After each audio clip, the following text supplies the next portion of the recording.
Chào mừng các bạn đã quay trở lại với Tam Quốc Luận Chiến, nơi chúng ta cùng ngồi lại, nâng chén trà xanh, đàm đạo về những anh hùng hào kiệt, những mưu kế định Giang Sơn trong thời đại rực rỡ và bi tráng nhất lịch sử Trung Hoa.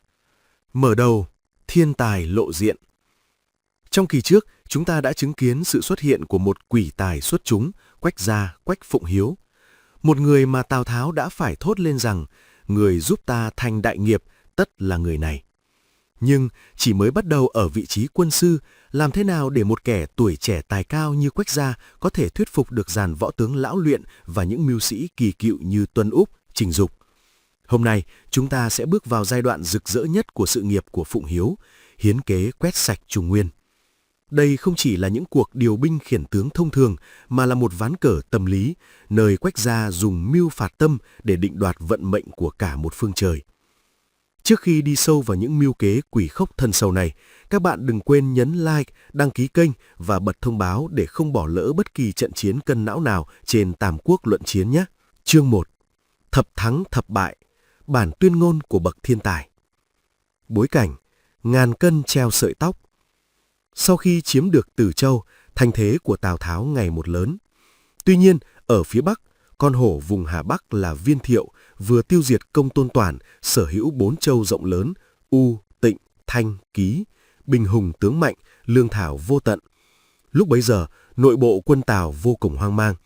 So về thực lực, Tào Tháo chỉ như một đứa trẻ trước gã khổng lồ Viên Thiệu.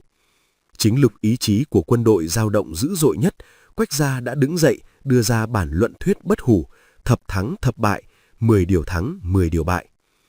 Nội dung phân tích, bản lĩnh chính trị và tâm lý. Quách Gia không so sánh về số lượng binh sĩ hay kho tàng. Ông đi sâu vào bản chất của con người và hệ thống quản trị. 1. Đạo đức, đạo. Viên Thiệu lễ nghi rườm rà, Tào Tháo thuận theo tự nhiên. 2. Nghĩa lý, nghĩa. Tào Tháo phò tá thiên tử là danh chính ngôn thuận. 3. Trị thuật, trị. Viên Thiệu khoan hòa quá mức dẫn đến lỏng lẻo, Tào Tháo nghiêm minh. 4. Độ lượng, độ.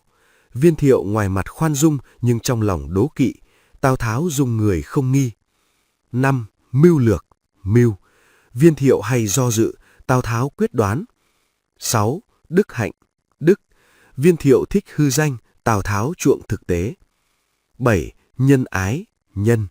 Viên Thiệu chỉ thương xót những người trước mắt, Tào Tháo lo cho đại cục. 8. Minh triết, minh. Viên Thiệu nghe lời sàm nịnh, Tào Tháo sáng suốt phân biệt đúng sai. 9. Văn hóa, văn. Viên Thiệu dùng người theo quan hệ họ hàng, Tào Tháo dùng người theo tài năng. 10. Uy lẫm, vũ. Viên Thiệu thích phô trương nhưng thiếu thực tế, Tào Tháo hiểu rõ phép dùng binh. Góc nhìn đa chiều, diễn nghĩa và lịch sử. Trong Tam Quốc diễn nghĩa, La Quán Trung tập trung vào việc ca ngợi sự sáng suốt của Tào Tháo thông qua lời Quách Gia. Tuy nhiên, theo Tam Quốc chí của Trần Thọ, bản luận thuyết này không chỉ để nhịn Tào Tháo, nó là một đòn tâm lý chiến cực mạnh gửi đến toàn bộ tướng sĩ, biến nỗi sợ hãi thành sự tự tin thái quá.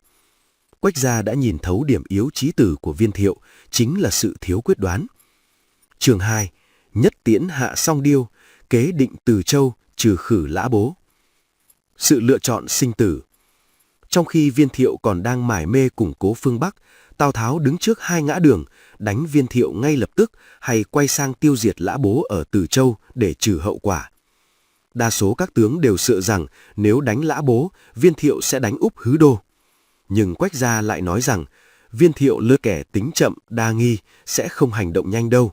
Lã Bố là con hổ dữ, nếu không đánh sớm, khi hắn liên kết với Viên Thiệu, ta sẽ không còn chỗ dung thân. Diễn biến, Hạ Bì vây Cốn. Trận Hạ Bì là minh chứng cho sự nhẫn nhịn của Quách Gia. Khi quân Tào đánh mãi không hạ được thành, binh sĩ mệt mỏi, Tào Tháo đã định rút quân. Quách Gia lại khuyên rằng, nay Lã Bố đã thua nhiều trận, khí thế đã suy, lòng quân đã loạn, đây là lúc dùng mưu chứ không dùng sức. Ông hiến kế khơi dòng sông Nghi, sông Tự cho nước ngập thành Hạ Bì. Phân tích chiến thuật, mưu phạt tâm. Chiến thuật của Quách Gia không chỉ là dùng nước lục thành, ông đánh vào tâm lý của Lã Bố, là một kẻ dũng mãnh nhưng đa nghi và tham sống sợ chết. Khi nước dâng cao, nội bộ phe Lã Bố lục đục dẫn đến việc bọn Hầu Thành, Sông Hiễn phản bội. Quách gia đã dự báo chính xác từng bước đi của đối thủ, như thể ông đang đọc một cuốn sách mở. Các bạn thấy đấy, trí tuệ của Quách gia không nằm ở những phép thuật phù phiếm, mà nằm ở việc thấu hiểu nhân tâm. Nếu các bạn đang cảm thấy bị cuốn hút bởi những phân tích này, hãy để lại một bình luận chia sẻ cảm nghĩ của mình về quỷ tài Quách gia nhé. Chương 3. Bình định phương Bắc, chiến tích cuối cùng. Sau trận Quan Độ, Di mưu định Liêu Đông. Trận Quan Độ năm 200 là chiến thắng vĩ đại của Tào Tháo, nhưng tàn dư của họ Viên vẫn còn rất mạnh. Viên Đàm, Viên Ưởng chạy xuống sang bộ tộc Ô Hoàn. Lúc này, các tướng lại lo ngại Lưu Biểu và Lưu Bị ở Nam Kinh sẽ đánh úp Hứ Đô. Quách gia lại đưa ra một nhận định kinh điển. Lưu Biểu chỉ là kẻ ngồi bàn suông, biết Lưu Bị tài hơn mình nên tất sẽ đề phòng, không dám trọng dụng. Cứ yên tâm viễn chinh phương Bắc. Cuộc hành quân thần tốc. Quách gia đề xuất binh quý ở thần tốc. Ông khuyên Tào Tháo bỏ lại quân nhu nặng nề, dùng khinh binh lượng đi đường tắt đánh bất ngờ vào xảo huyệt của người Ô Hoàn. Đây là một canh bạc mạo hiểm cực độ. Quân Tào phải băng qua những vùng sa mạc khắc nghiệt, thiếu nước, thiếu lương. Di mưu định Liêu Đông. Đau đớn thay, trên con đường chinh phục ấy, Quách gia đã ngã xuống vì bạo bệnh ở tuổi 38. Tuy nhiên, cái chết không ngăn được mưu kế của ông. Trước khi mất, ông để lại một bức thư, di mưu, dặn Tào Tháo không cần đánh Liêu Đông, mà chỉ cần chờ đợi. Tại sao? Vì Viên Đàm và Viên Ưởng sẽ tranh giành quyền lực với Công Tôn Khang, thái thú Liêu Đông. Nếu Tào Tháo đánh, chúng sẽ hợp sức. Nếu Tào Tháo rút, chúng sẽ giết lẫn nhau. Kết quả đúng như dự đoán, Công Tôn Khang đã chặt đầu hai anh em họ Viên dâng cho Tào Tháo.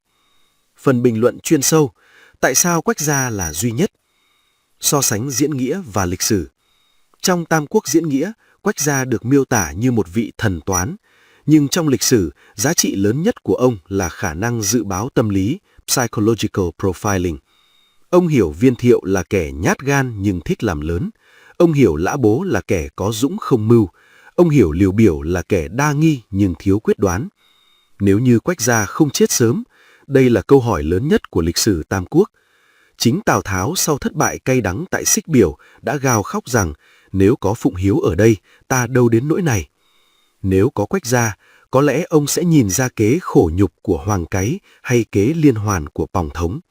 Nếu có Quách gia, cục diện thiên hạ tam phân, thế chân vạc có lẽ đã bị phá vỡ từ sớm và Tào Tháo đã thống nhất Trung Hoa ngay trong đời mình. Kết, bài học từ quỷ tài.